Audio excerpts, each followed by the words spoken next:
Hello नमस्कार सभी साथियों को आदाब अभिनंदन। मैं विक्रम एक बार फिर से आप सभी का वीके फैक्ट्स के इस डिजिटल प्लेटफॉर्म पर हार्दिक स्वागत और अभिनंदन करता हूं। हमारे राजस्थान के दुर्गों की सीरीज़ में आज हम पढ़ेंगे कुंभलगढ़ दुर्ग के बारे में। जैसा कि आप मेरे पीछे देख पा रहे हैं, मेवाड़ का एक बेहद ही खूबसूरत और सबसे पुराने किलों में से एक कुंभलगढ़ दुर्ग के बारे में। कुंभलगढ़ दुर्ग के बारे में सबसे पहले तो मैं आपको कुछ फैक्ट बता देता हूँ। कुंभलगढ़ दुर्ग का निर्माण कोई कहते हैं कि किसी एक संप्रति नाम के राजा ने करवाया था और इसका पुनर्निर्माण महाराणा कुंभा ने कराया था। इसका निर्माण काल 1448 से 1458 ईस्वी माना जाता है और कहते हैं कि यहाँ पर कोई मौर्य शासक संप्रति था और उन्होंने इस किले का निर्माण करवाया था और ये विध्वंस अवस्था में पड़ा था, तो महाराणा कुंभा ने इस दुर्ग का पुनर्निर्माण करवाया था भाई। तो सबसे पहला फैक्ट तो अपने यही आ जाता है कि वो संप्रति वाला इतना नहीं पूछता, लेकिन अगर भाई निर्माण पूछ भी ले तो कुंभा बोल देना, ठीक है। कुंभा ने निर्माण करवाया था और सन पूछ ले लगभग, तो लगभग अपने 1448 से 1458 ईस्वी। हाँ, इसमें ये फैक्ट जरूर एक इम्पोर्टेंट है कि भाई किसकी देख रेख में करवाया था, तो उस शिल्पी का नाम था भाई मंडन। शिल्पी मंडन की देख रेख में करवाया था। अब इसके कुछ भाई उपनाम है, उपनामों के बारे में चर्चा कर लेते हैं। आप मेरे पीछे देख पा रहे होंगे, ये इस दुर्ग का सबसे ऊंचा स्थान है कटारगढ़। और कटारगढ़ सुनते ही दिमाग में एक बात आ रही होगी कि मेवाड़ के सबसे प्रतापी शासक, और कहें अगर भारत के सबसे प्रतापी शासक स्वाभिमान का दूसरा नाम महाराणा प्रताप का जन्म भाई इसी दुर्ग में हुआ था। तो पहला फैक्ट तो यही आ गया, किले का सबसे ऊंचा स्थान, किले का सबसे ऊंचा स्थान।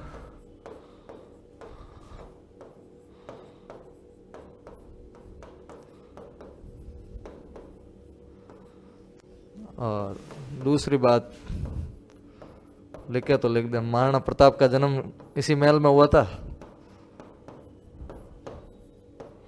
महाराणा प्रताप का जन्म स्थल। तीसरी बात मान लो तो भाई कुंभा के टाइम में यह राज आवास होता था, राजा का निजी आवास होता था। महाराणा कुंभा वगैरह इसी में रहते थे और ये सबसे ऊंचाई पे है, तो इसको भाई एक और बोलते हैं, इसको मेवाड़ की तीसरी आंख भी बोलते हैं। मेवाड़ की तीसरी आंख। अगर दुर्ग के बारे में पूछ ले तो भी यही आएगा, और इस महल के बारे में सेपरेट पूछ ले तो भी यही आएगा। अब इस दुर्ग के कुछ भाई नाम है। एक तो मेवाड़ की तीसरी आंख हो गया, और अपने मेवाड़ की ये संकटकालीन राजधानी थी। मेवाड़ पे जब भी कोई आक्रमण वगैरह होता था, जब लगता था कि भाई वहाँ अपने पार नहीं पड़नी है, तो वहाँ के राजा वगैरह सब यहाँ आ जाते थे। तो मेवाड़ की संकटकालीन राजधानी भी है।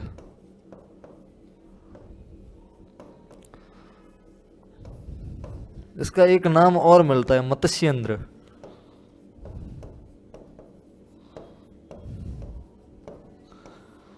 और जब इतने ही हो गए तो अपने भाई टॉड साहब कैसे पीछे रह सकते हैं। तो टॉड साहब ने अपनी book the annals and antiquity of Rajasthan में लिखा है, इस दुर्ग को भाई एक वहाँ को यूरोप में कोई दुर्ग है उसके जैसा कहा है, एस्ट्रूस्कन दुर्ग की संज्ञा दी।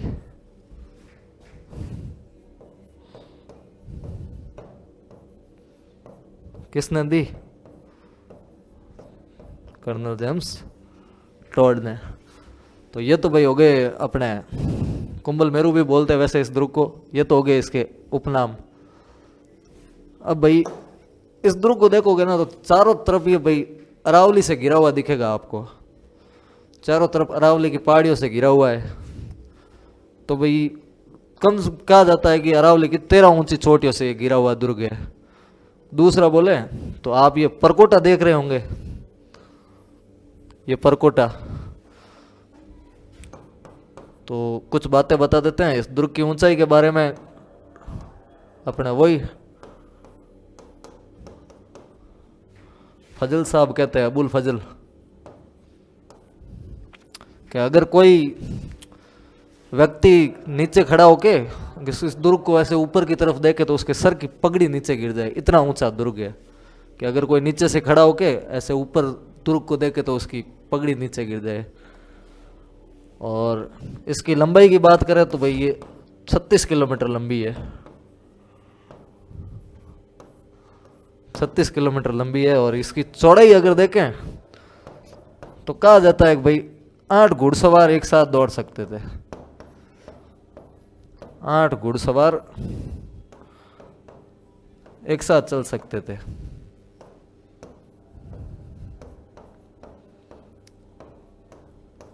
अब आप में से कुछ बोलोगे कि भाई हमने तो पढ़ा कि 6 ही चल सकते थे, हमने तो पढ़ा 4 ही चल सकते थे। तो भाई जाके मैंने भी दौड़ा के देखे नहीं, देखे आपने भी नहीं है, कहीं पे 6 मिलता है। लेकिन कहा जाता है कि भाई 8 घुड़सवार दौड़ सकते हैं।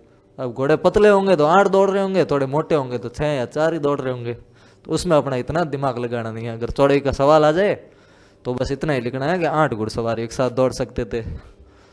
ठीक है। अब और एक चीज़ ये है कि भाई कहा जाता है कि अपने इसी दुर्ग में ना महाराणा उदय सिंह का राज्याभिषेक हुआ था। महाराणा उदय सिंह का राज्याभिषेक इसी दुर्ग में हुआ था। और पन्ना उदय सिंह को लेके इसी दुर्ग में आई थी। महाराणा उदय सिंह को लेके पन्ना इसी दुर्ग में आई थी। जब बनवीर मारने आया था तो पन्ना उदय सिंह को लेके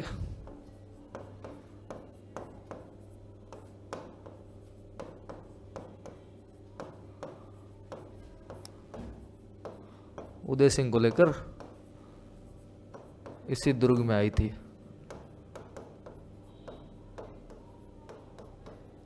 ये वही उदय सिंह है जिनके 2 सेनापति हुआ करते थे। ये वही उदय सिंह है। जब अकबर हमला करता है तो ये उदय सिंह भाई मंत्रियों से चर्चा करते हैं। मंत्री बोलते हैं कि साहब आप यहाँ से चले जाओ, मेवाड़ को आपकी ज़्यादा आवश्यकता है, युद्ध हम लड़ लेंगे। तो कहता है कि भाई 8000 सैनिकों के साथ जयमल राठौड़, मेड़ता वाला और फत्ता सिसोदिया, उनको इस गढ़ संभाल के वो गिरवा की पहाड़ियों में चले जाता है। तो वो गिरवा की पहाड़ियों में चले जाते हैं। भाई कहाँ ऐसा जाता है, अब ना देखा हमने ना आपने देखा है। वो कहीं गिरवा मिलता है, कहीं चीरवा मिलता है, तो वो एक ही बात है भाई। उदय सिंह गिरवा की पहाड़ियों में चला जाता है यहाँ से। और ये वही जयमल राठौड़ है जब अकबर किले को घेर लेता है, बाहर बैठा रहता है और अकबर को पता चलता है कि भाई उदय सिंह तो गढ़ में है ही नहीं और अपन तो उदय सिंह से लड़ने आए हैं। और तो वो जयमल राठौड़ के पास लिख के भेजता है कि भाई तुम क्यों मर रहे हो, तुम क्यों लड़ रहे हो, तुम लड़ क्यों रहे हो, भाई तुम्हारा राजा यहाँ है ही नहीं, तुम्हारा राजा भाग गया है, तुम क्यों खड़े हो, और वैसे भी किला कौन सा तुम्हारा है, तुम अपने चले जाओ वापस, बच जाओगे, वरना मैं युद्ध करूंगा, तुम सब मारे जाओगे। तो जयमल उसको वापस जवाब देता है कि है गढ़ मारो हूं धनी असुर फिरे के मान, कुंचिया मोहे चित्रकूटरी दीदी मोहे दीवान। अब समझते होंगे भाई कुंचियान धनी वगैरह, और नहीं समझते तो मैं तो यही कहता हूँ कि भाई थोड़े अपने मारवाड़ी बोला करो रे, राजस्थानी बोला करो। कल को राजस्थानी नहीं बोलेंगे तो कल के तुम्हारे टाबर होंगे, वो बोलेंगे कि पापा भाई हम तो कहीं बाहर जाते हैं, राजस्थान से बाहर, तो बड़ी इज्जत करते हैं कि भाई राजस्थान की उस धरती से आए हैं और आप हमें बोलते हो हिंदी हिंदी। अरे भाई हिंदी सब मान लिया, हम हिंदी में लिखते हैं, हिंदी में पढ़ते हैं, पर कम से कम बोल तो मारवाड़ी लो रे। लाज मत रखो मारवाड़ी बोलने में, मारवाड़ी बोलने में लाज रखोगे तो आज से कई साल पहले कन्हैयालाल जी सेठिया बोल के गए कि मायड़ भाषा बोलता आवे अबने लाज, दुखी एड़ा कपूताऊं सगड़ो देश समाज। तो आपा भाई कपूत नहीं आ, अपने मारवाड़ी थोड़ी राजस्थानी बोलिया करो। तो दूसरा फैक्ट ये हो गया भाई इसी दुर्ग में उदय सिंह ने राज्याभिषेक हुआ था। उदय सिंह का राज्याभिषेक इसी दुर्ग में हुआ। और कहते हैं भाई महाराणा प्रताप का दूसरा राज्याभिषेक भी इसी दुर्ग में हुआ था। तो उदय सिंह भाग गया भाई। उसको पता चला अकबर को कि ऐसे तो मान ही नहीं रहा है जयमल। तो चलो, मुगल बड़े सातिर माइंड थे भाई, क्षमता तो उनमें लड़ने की तो थी नहीं, इतने थे 1.5 फुटिए, लेकिन राज किया क्योंकि वो थोड़ा बुद्धि लगाते थे। तो उन्होंने देखा कि भाई ऐसे मान नहीं रहा है, स्वाभिमानी आदमी है, तो चलो लालच देते हैं। तो लिख के भेजता है कि भाई तुम्हारा मेड़ता मैंने छीन लिया था, इस चक्कर में तुम यहाँ बैठे हो, तो चलो मैं तुम्हें तुम्हारा मेड़ता वापस दे देता हूँ, तुम अपने मेड़ता पे राज करो, तुम पे कोई हमला नहीं करेगा। मैं हिंदुस्तान का शहंशाह तुम्हें ये आश्वासन देता हूँ कि भाई तुम्हारे मेड़ता पे कोई हमला नहीं करेगा, तुम तुम्हारे मेड़ता चले जाओ और ये चित्तौड़गढ़ वगैरह हमें दे दो। उदय सिंह वैसे भी है नहीं, तो भाई नहीं, जयमल बोलता नहीं, ऐसे नहीं, कुछ भी हो जाओ, टेढ़ा है पर मेरा है, जो भी है मेरा है, ऐसे तो नहीं जाऊंगा। बात इज्जत की है भाई, अगले आदमी ने भरोसा करके दिया है तो मैं ऐसे नहीं जाऊंगा मैं। तो अकबर फिर दिमाग लगाता है कि चलो भाई, मेड़ता तो तेरे को दे ही रहा हूँ, साथ साथ तेरे को नागौर भी दे देता हूँ, नागौर मेरे हवाले ही है, नागौर मेरे अधीन है, नागौर भी तुझे दे देता हूँ, तो 2 बड़े प्रांतों का राजा बन जाएगा भाई, मारवाड़ मेवाड़ के बरोबर तेरा भी हो जाएगा, नागौर और मेड़ता दोनों मिलके तू भी एक बड़ी रियासत बन जाएगा। तो क्यों फालतू में मरने को तैयार बैठा है यहाँ पे, जा तू तेरे मेड़ता नागौर पे राज कर, आराम से राज रोग लिखा हुआ तेरे। तो फिर वो वापस जवाब देता है खड़ा होके कि भूख ना मेटे मेड़ तो ना मेटे नागौर, आ रजवट भूखा नोखड़ी मरिया मिटे चित्तौड़, डेरे टोडर जाय ने कर दो रणरी पान, जयमल गढ़ में जीव तो अकबर फिरे नान। कि जयमल जब तो गढ़ में जीव तो है, अकबर तू किले में नहीं आ पाएगा।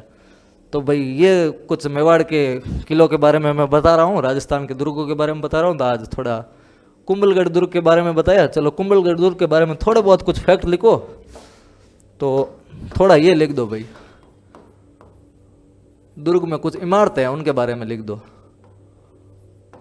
थोड़ी बहुत इंपॉर्टेंट है, वैसे बहुत इमारतें हैं लेकिन कुछ इंपॉर्टेंट इमारतें हैं वो लिख दो भाई, क्या पता एग्जाम में सवाल आ ही जाए। तो अपने फालतू रिस्क लेना ही क्यों। तो पहले तो यही लिख दो भाई, ये सारे लिख दो आप। कुंभ स्वामी का मंदिर भी बोलते हैं, विष्णु मंदिर भी है, सब बोलते हैं, लेकिन अपने में कुछ नाम है वो है भाई जाली रानी का मालिया है एक। तो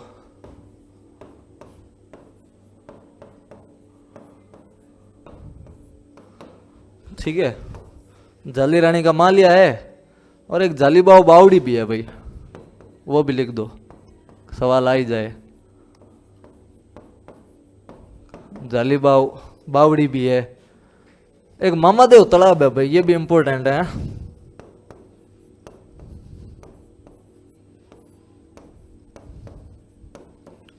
मामादेव तालाब, ऐसे वैसे बहुत सारी है।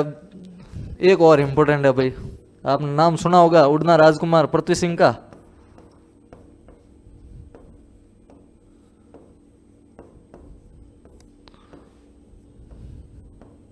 उड़ना राजकुमार पृथ्वीराज सिंह की छतरी भी यही है भाई। वैसे और भी बहुत सारे हैं कि भाई यहाँ पे एक वो शिवलिंग भी है जहाँ कुंभा बैठ के हमेशा जल चढ़ाता था और कुंभा को आके उसके बेटे ने मार दिया था। तो ऐसे बहुत सारे हैं। अब जाली रानी का मालिया हो गया, अपने मैन ये हो गए। कुंभ स्वामी का मंदिर लिखो तो लिख दो, ये भी फिर बोलोगे कि भाई खोड़ीला मास्टर है, इसने लिखा या नहीं, लिख दो कुंभ स्वामी का मंदिर। तो ये भाई कुछ फैक्ट है कुंभलगढ़ के बारे में, और मैं ऐसे ही फैक्ट कुछ आपके सामने लेके आता रहूँगा। तो मिलते हैं अपने नेक्स्ट वीडियो में, तब तक के लिए आप सभी का धन्यवाद। जय हिंद, जय भारत।